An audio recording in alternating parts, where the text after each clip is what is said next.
September 2024, sinabi ko sa kanila, yung pag-uusisa ninyo sa confidential budget ng Vice President, personal yan, personalan na yan, politika na yan, hindi na totoo yan.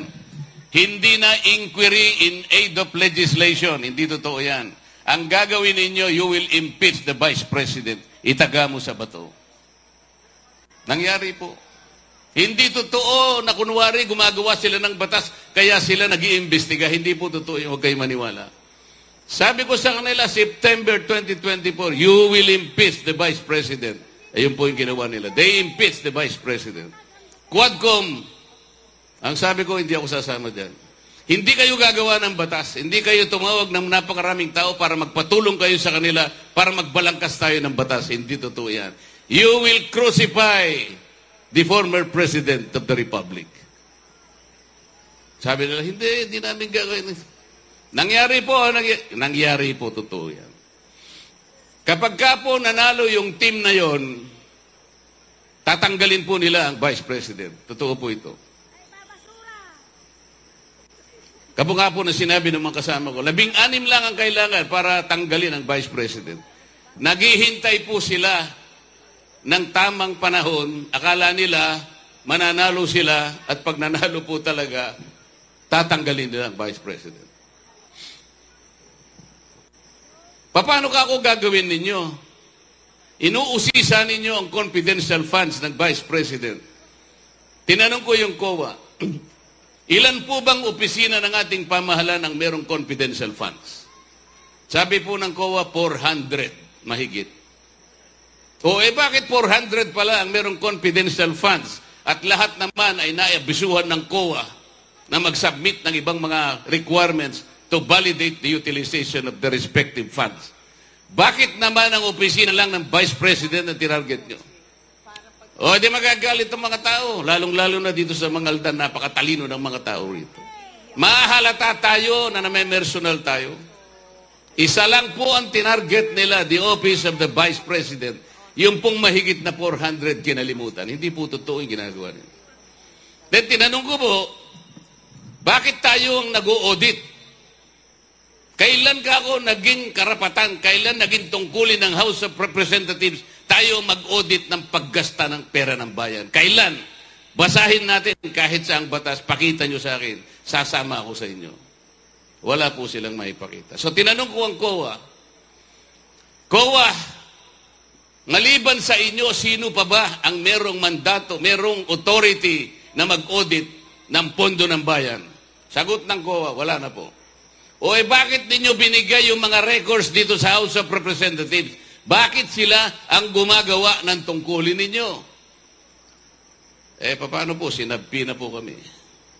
Dahil ba sa sinabpi na kayo, ibibigay nyo na yung trabaho ninyo? Mali kayo. Bakit hindi nyo sinulatan ang aming speaker? Anong pangalan ng speaker namin? Bakit hindi nyo sinulatan ang speaker? Sasabihin ninyo, Mr. Speaker, pasensya na po kayo. Hindi namin pwedeng ibigay ang mga papeles na nire-review namin. Baka magkamali kami, baka magkasala kami. Labag sa batas po ang gagawin ninyo. Dahil kami lamang po ang binigyan ng saligang batas ng karapatan na mag-usig, mag-audit, mag-usisa, mag-imbestiga ng pondo. Hindi po kayo. Kahit makarating tayo sa Korte Suprema, ilalaban namin ito, Mr. Speaker. Dapat ganito ang ginawa nila. Hindi po rin ganito ang ginawa nila. Binigay nila yung mga papeles sa House of Representatives. Akala mo naman, marunong mag-audit ang mga congressmen. Wala naman kaming alam sa audit. Sabi ko po sa mga kasama ko, magsipag-resign kayong lahat, pagkatapos kung kayo'y qualified, nag-apply kayo sa COA, at saka kayo mag-audit. Pero sa ngayon, dahil congressmen kayo, hindi kayo pwedeng mag-audit. Yun po yung nangyari. Walang batayan, walang basihan sa batas. ICC. Ano po sinabi? I will not cooperate with the ICC in any shape, in any form. Yun ang sinabi nila. I will be steadfast in my resolve not to recognize the jurisdiction of the ICC. Ang gagaling magsalita eh. Gagawin ko 20 piso ang isang kilo ng bigas. Nangyari. Nangyari po. Dahil yung kuryente po, mura. Mambli. O meron naman kayong ayuda di ba? Meron kayong AKAP, meron kayong AX, meron kayong tupad, meron kayong MAIP, meron kayong 4-piece. Di ba? Kumpleto kayo sa ayuda? Wala po. Tama yung iniisip ko. Talagang hindi lahat nabibigyan. Alam po niyo kung magkano ang total nitong 5 ayuda na binibigay nila? 194 billion pesos.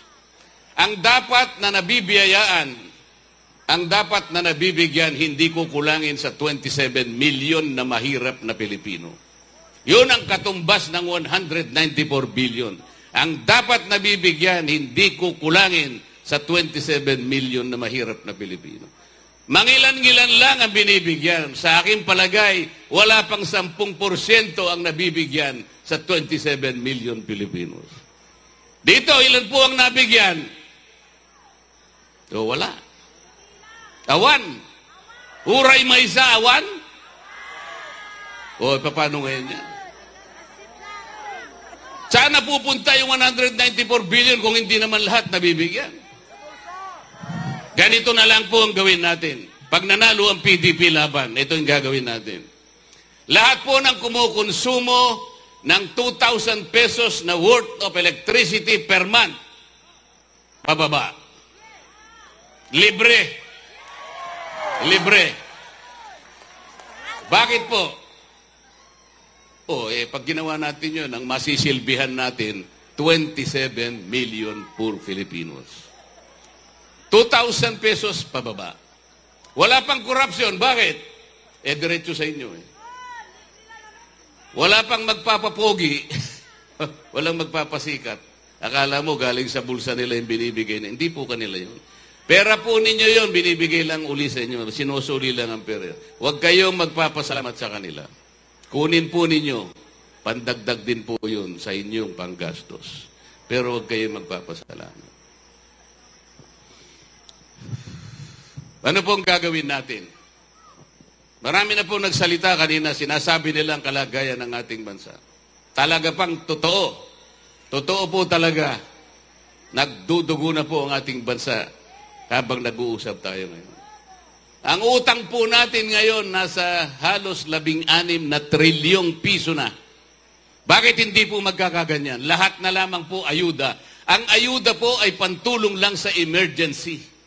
Hindi po sagot ito, hindi isang mabisang hakbang. Para sa ganon ay iahon kayo. Ano tawag doon?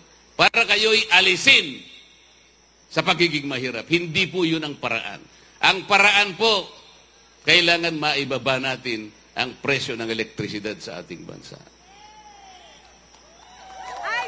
Bakit ko po pinipilit na ibaba natin ang presyo ng kuryente? Yun po kasi ang nakasulat sa batas.